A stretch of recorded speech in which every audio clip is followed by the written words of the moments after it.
Ahoy, mates! Captain Cordell back again, continuing our adventures into the Boogie Man. So I did go ahead and do some factoring. I've got a couple codes that I've already tried.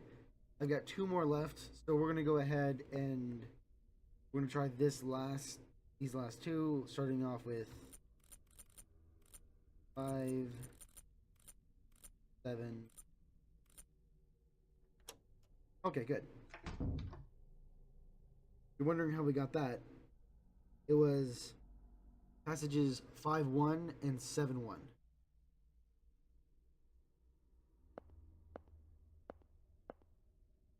Fashion tell. It looks new. Take tape out and play.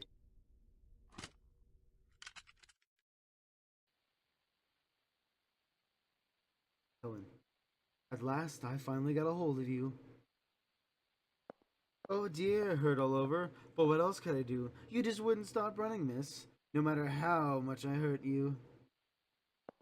But oh well, our game of tag's come to a close now. Yes, you can outrun the scary, scary boogeyman. Are you relieved it's over, or are you still scared? Well, madam, do you want to run? You're an unbelievable. Say again? Told you, an idiot. You thought I was running because I'm scared. You think I'm scared of you? Maybe you spent too long in your little closet world. Understand you've convicted yourself that a woman and children are all scared of you.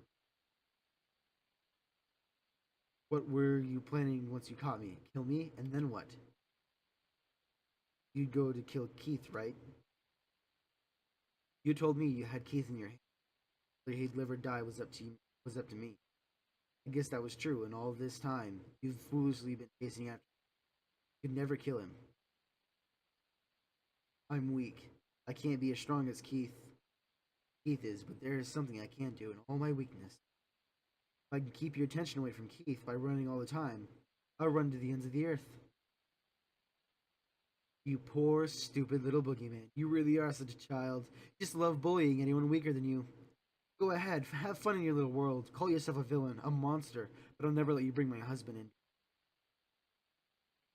Don't you dare lay a hand on him.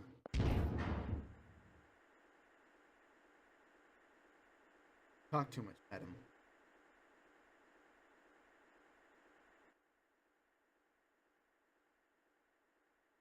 That that's terrible. Let's hurry and look for Helen. She must be nearby. Keith? Keith, what are you doing? We have to hurry.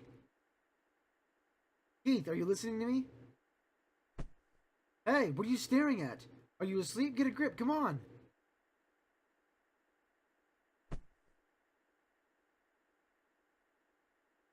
Wake. David, you go look for Helen. She should be nearby. Huh? What about you? What are you gonna do? I'm gonna go kill a monk. First, we're gonna look around the room. So these are all new. That means that someone's been here recently. These new bottles, an empty drink bottle. Yeah.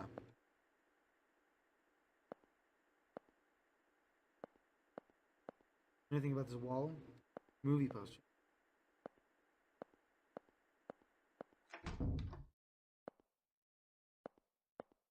I want to look around. I don't want to jump into anything unless I know that there's something else in here.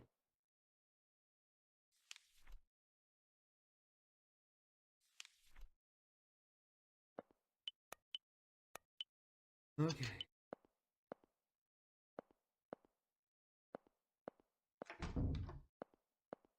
Nothing in here. I don't want to miss anything.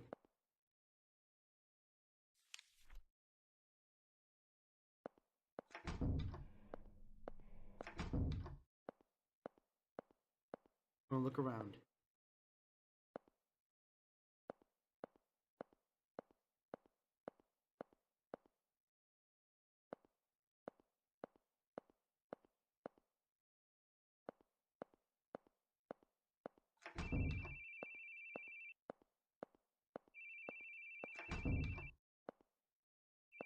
Okay.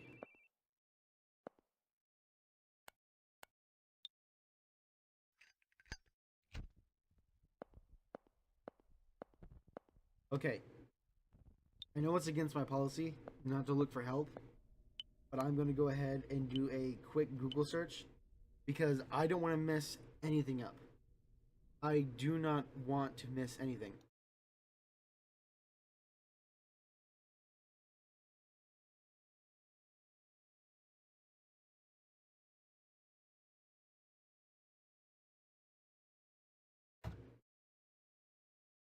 What's that bring up?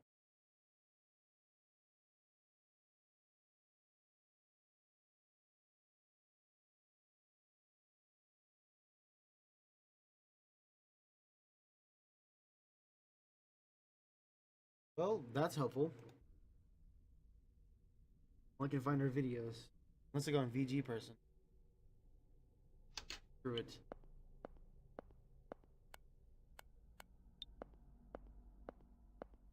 Guess we'll just go this way. We'll chance it. I don't know if I'm doing everything right. Don't like searching tutorials. Don't like getting hints. Solving puzzles. Maybe I'm being too cautious. Just run in and let's see what we can do. If we get a bad ending, we just start from here. And do some in-depth searching later. Really need. But as Keith said, I'm gonna go and kill a monster. Wait, Dad! Leave the door open and don't turn on all the lights in the hall. Why? The boogeyman will come.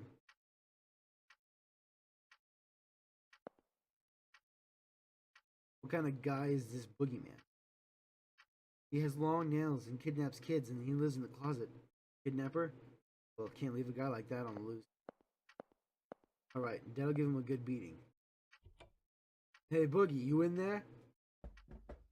What? Hey, let go! Dad? Bah! Dad! Whew, that was a little tough, but I got him good. No worries, son. Old Boogie won't be coming for you anymore. Really? But I lie to you? See, that's the big difference between Keith as a father and me as a dad. Because I'd go in there if my kid were really concerned about me, and I'd be there a good little while, then I'd burst out of the room and go, blah, blah, blah, blah. I'm a terrible person. Me and Mom are in the bedroom right there. You know? Are you still scared?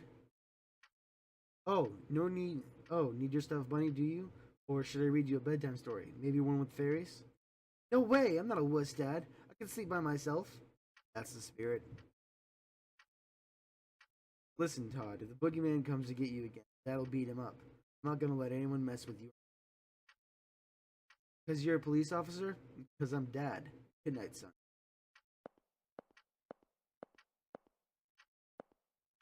Did I leave the light on? It's okay. I've got you and Mom. Good night. I love you. Aw. I know we're about to fight, but that's real touching. Pulls out my heartstring. Don't blame it on sunshine. Don't blame it on movies. Don't blame it on the good time. Blame it on the boogie. Have you ever thought about it, detective? Thought you have an enemy? Who or what is it you don't even know? Maybe it doesn't even exist. Maybe it's all in your head. But you know there's something tormenting you. Always making it so painful. You feel like the whole world's out to make you suffer. Too troublesome to make an enemy of the whole world, right? So just making one enemy will do. I chose you as my enemy. Have I become yours? Oh well. Either way, we're gonna settle this right here. Let's end this wonderful game now. Can you beat the final boss and take back your beloved wife?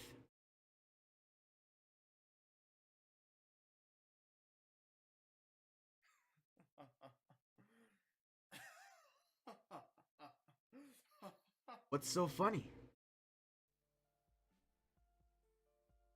Boy, you really are having a blast, huh? What's so funny?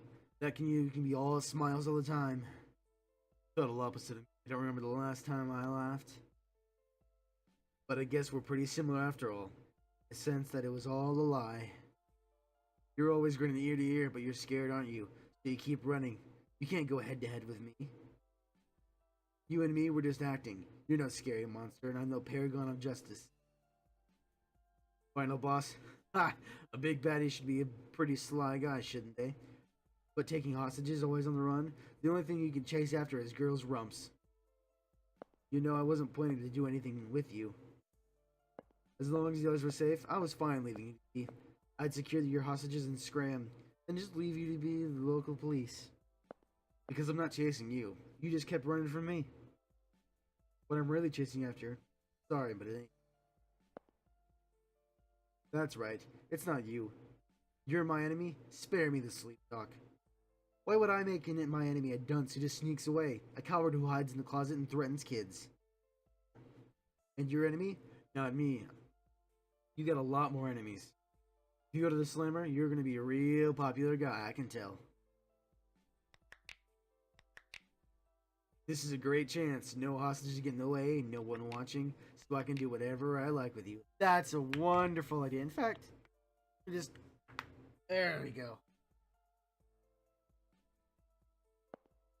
Keith, I like you. Detective, criminal, doesn't matter now. You've done the number one thing to get on my bad side. You chased after my wife's rump. That alone is enough reason for me to beat you down. Don't you think, Boogie?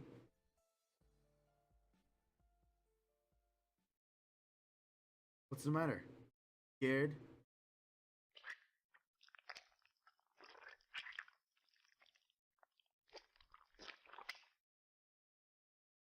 Huh. Can't afford to laugh anymore, can you? Back to your closet, Boogie. You don't have what it takes to make it over here. Where the hell did he go? Oh.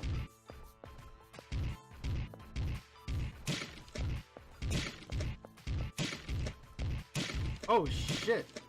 Okay, maybe I was a bit too cocky there. I wasn't realizing how much health we were actually losing there. Damn it, Keith. Press A to taunt.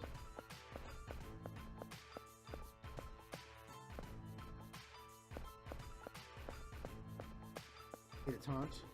So is this just a warm-up practice, or are you actually gonna attack? Oh, is that it? I was just about to have fun. Jesus Christ! Oh, this is a lot of fun. So is this just a warm-up practice, or are you actually gonna attack? Oh, is that it? I was just about to have fun. Man, this is cool. We should have more fight scenes like this. Duplex. I'm all riled up. Where do you think you're going, Lance? I'm gonna find him. They've been gone way too long. Did you forget what Keith said? You'd be a burden on him to move around on your own. Well then, after all said and done, we'll tell him what you just did what he said. Of course, you might have all gone stone cold by that time. Don't joke about things like that. Sounds like a joke to you. We've got 2, maybe 3 corpses around here. What part of don't you get? Stop, you two. Don't fight. We'll go search together. I'll lead the way. Sophie and Shirley, you hold hands, and Lance, you watch the rear. Papa? You really want to go? Yes, we'll be alright together. And there's something I'm curious about. What's that? This whole incident may just be one great big farce. What do you mean? Let's get going.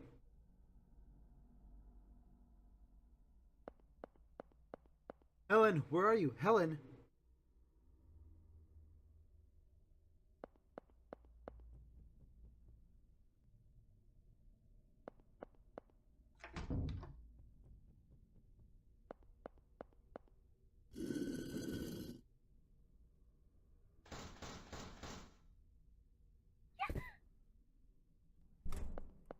Helen! David! Are you okay? I... That man knocked me out. I woke up here. I was unconscious the whole time. Keith! Helen! I'm Matt. Keith, where are you?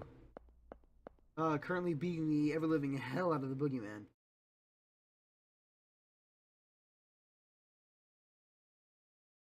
Hit him again! Always on the run, huh? But marijuana addicts can can move better than you. What's in that big head of yours?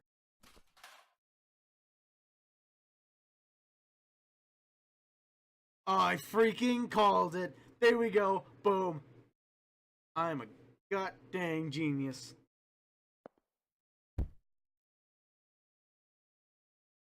Lose.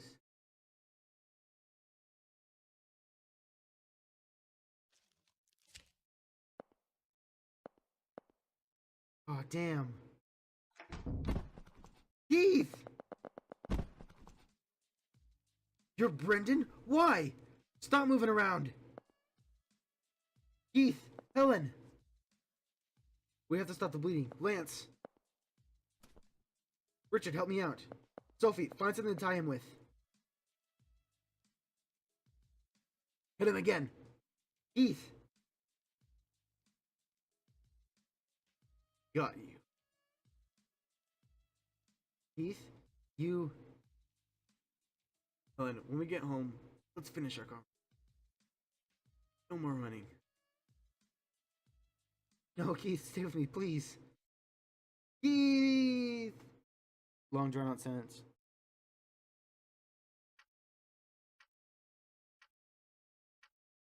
Servants and Stevie, 10 people died all told.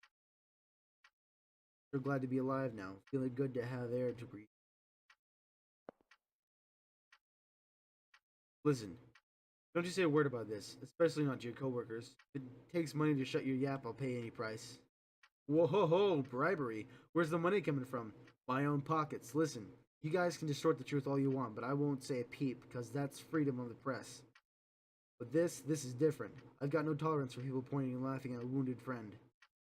Do I gotta tell you again? I'm not a gossip guy. I hate cops, sure, but I hate gossip too. I won't ask money. I won't say a peep, because I'm grateful to the guy, so quit hounding me. But, as an involved party, I've got a right to know what happened there. You just can't wrap my head around it. I talked to Brendon at dinner. Heard he got tired of the musty old castle and ran into Hollywood. Had a lot of fun in the movie biz. So what was the motive? The guy's gone silent. Sounds like he's convinced he was the only goody two-shoes, but I bet you hear a different story in Hollywood. Now that's the kind of thing your lot should be writing about. Nobody knows people's past, usually, but it's easy to fool you into thinking any otherwise. A little acting, and once you know somebody's past, you can lead him by the nose. He tricked you all and tried to kill you, with a farce. Not sure of the motive yet, but he's pretty systematic about it. About a ton of cash beforehand to check up on all the tour attendees, even did a background check on me. On you? Why? I was going to be on that tour. No wonder I thought he knew me. The hell, so he just researched us? The oldest trick in the book for us, saying I know all about you. It makes you superior to the other person, so you can control them. Then they freak out and they have to submit. He knew that tactic well. He can right through people without any tricks. That's what makes a real monster. Right? In his case, he should just use money and connection to dig up people's past and play the part of a monster. But the research wasn't to select candidates, so he just picked randomly. Damn. Was it just fun for him? Now, my turn to ask questions. What do you tell me? Oh, okay. What you tell me is the only way I can figure out this. Give me anything you. I only read like the first portion of that. First, Brendon, or Boogie. Rather, what kind of man was he? How should I say it? I suppose he had no emotion. That's how I saw. He said such terrifying things without a care. He hardly showed any human feelings. He really was like a monster. He told me he was a real jester. Jester? Absolutely not. I would have much preferred if he were at least a little silly. He was very disturbing, terrifying man. He was totally calm as he did awful things. Richard, you seem to have a suspicion he might be Brendon. Why did you think that? When my daughter went missing, and I panicked, thinking that man might have taken her, he told me something. This was the kind of person who would show corpses as decoration. So if he did take Sophie, he'd show off proof of it, meaning she was still safe. Luckily enough, I didn't see them, but indeed, evidently, there were many dead bodies left around. As Keith said, my daughter hadn't fallen into his grasp. He was correct in his assumption. That made me realize something unusual about what he said. Keith said he saw the moment Brendon's neck snapped. The corpse was quickly dropped into the basement. Isn't that odd? Why did he quickly put Brendon's corpse out of sight? Why did he treat him differently from the victims? Because he didn't want didn't want you investigating. That's some keen insight you got. You suspected that it was a farce plotted by Brendon. No, well, I suggested that to Keith. Hadn't checked the corpses. He might still be alive. Well, I wanted to believe that there was a chance he was alive. I had no conviction of the rest. So I didn't speak about it to Keith. I wouldn't dare risk throwing him off with an opinion. Not to mention, we didn't know whether his wife was safe. Apparently, Keith saw the moment Brendon's head came off, actually. Was it a doll? Right, you are. Packed with neat little blood packets. Brendon was hung upside down, had his mouth taped up, and was dark enough to be hard to tell who's who. Just dressing him the same way it was Keith's assumption it was him. On top of all those flashy rave lights, he dropped the corpse down below, so it was impossible to check it closer. And since Keith saw the tour conductor killed right after that, of course he'd think Brendon was killed too. If I'd said something, maybe this could have been resolved sooner, but I was paralyzed with fear. I was only worried about my daughter. Even when Keith was running all over the place for us. Don't worry about that. Keith did all because he wanted to. That's all. He's deeply glad you're all safe. Now, little lady, can we hear from you too? Hear what? Anything. What you thought, what you noticed? Well, I knew he was a fake because I've met the real Boogie. Sophie, stop it. Not this tale again. Fine, if you say so, Papa. Guess I'm not saying a word. Go ahead, please. Meeting the real boogeyman sounds pretty juicy. Can you tell me more? Maybe not really met. He just touched my shoulder, but his hand was cold as ice. Right away, I knew he was human. This guy's hands were human, though. He had warmth, so I knew it was just a regular guy. Ah, so the boogeyman's hands are cold, huh? I had to tell that to my little squirts. Anything else you noticed? I feel like you might get angry if I say this. I won't. Tell me. That guy had this cold and emotionless air, like I couldn't tell what he was thinking at all. It reminded me of Mr. Keith a little. Still think that way now? Not even, because Mr. Keith got really mad at me. He was like, "Don't worry your papa ever again." Red paint on his face? There was nothing like that. It was all red from blood spurts, though. Really, Keith told me he had a weird paint on a torn paper bag. And one thing, did you see any red graffiti in the castle, or any monsters? Hear any phone ringing? No, I didn't. Mr. Hoover, you're colorblind, if I recall. Maybe you just couldn't see the paint. Yeah, but it's white and pink. I get mixed up. I can see red just fine. Oh, well, you miss? I saw quite a bit of the castle, but none of that. Did you hear from the others? Don't get me wrong, I don't think you're lying. The others said that they saw nothing, too. But then that makes Keith the one talking nonsense. I don't think Keith is necessarily lying. What do you mean? Because people don't always see the same things you do.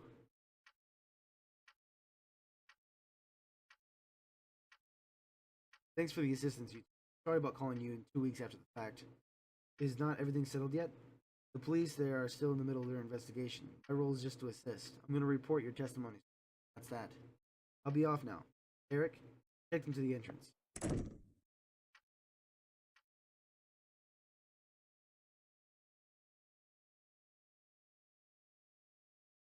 When our son died, I thought my life had ended. I kind of guessed on the last part because I accidentally skipped it. I couldn't think about anything. Nothing had any taste, but tears would suddenly come anyways. I don't remember anything about what I did back then, but I do, pardon me, but I do remember one thing. That Keith always Was by my side. When I wailed and shouted, he'd hug me, stroke my hair, say it was okay. Eventually, I adjusted to life without our son, found I could laugh again. But when I got my own emotions back, I realized Keith had stopped laughing. I had been broken, and so had Keith. Over time, it was just able to heal, but he didn't. He was still stuck in the moment of Todd's death. He was always supporting me, so he never faced up to himself. I struggled to be at least a little stronger next time. I would protect him, since I wanted him to laugh again. But I couldn't. I couldn't repay anything to Keith. But I realized I was a burden on him. That would keep him forever walking again. So even if we're far apart, as long as he can laugh again, it's the best choice I can make. My wife always brings me warm milk before I go to bed. Last Father's Day, my little squirt tried cooking me. Definitely don't need milk to get to sleep. And the kids cooking, I'll be blunt, it ain't good. I'm glad for it. Usefulness, collateral don't mean stuff. Keith didn't stay close to you expecting something in return. That's just what he wanted to do. You guys, you have got too much sympathy. You don't mind getting hurt for the sake. But can't you notice that one of you's being hurt the other? You just been getting more and more wounded as you go along. You're propping Keith up too. You can fight day after day because he knows you're waiting at home. As much as I tease him about it. Don't think of yourself as baggage. Depend on him as much as you need. That's what he wants too. Keith grabbed my hand, smiled, even though he was stabbed and wounded.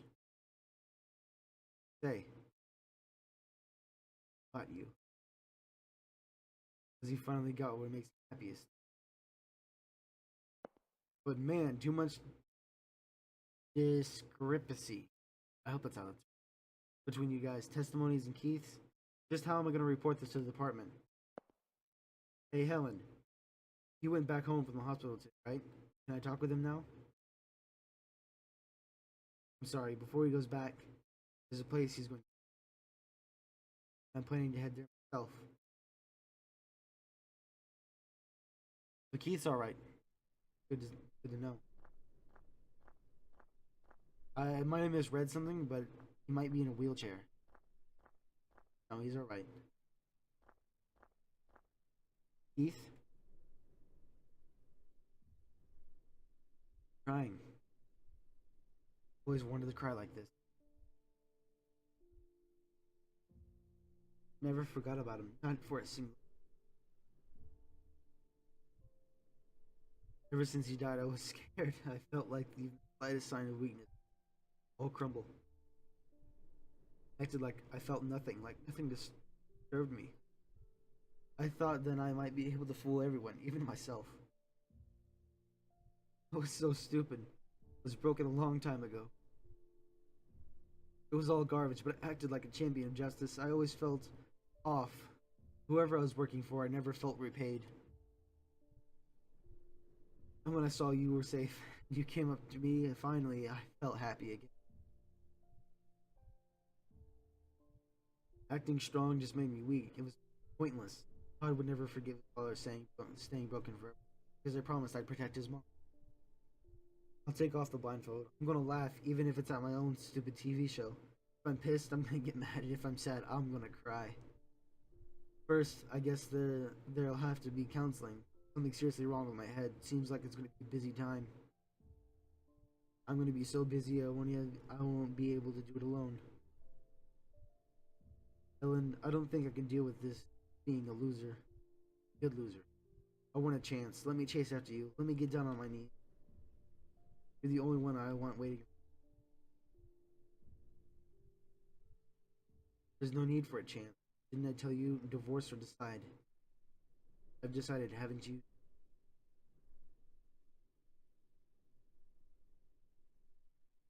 We only ever have one umbrella.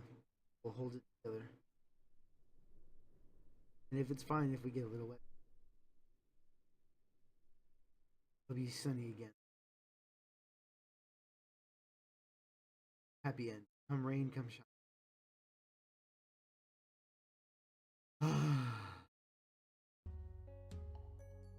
Oh, that was wonderful.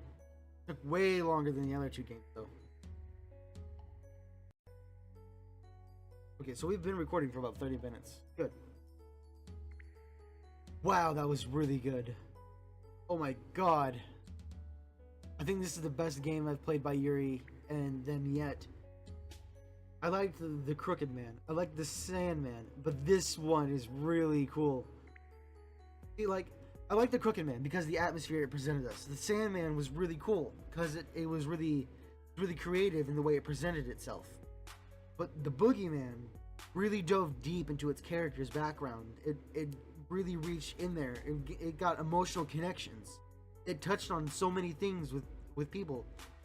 What makes a game a really good game is the fact that you can relate to its characters.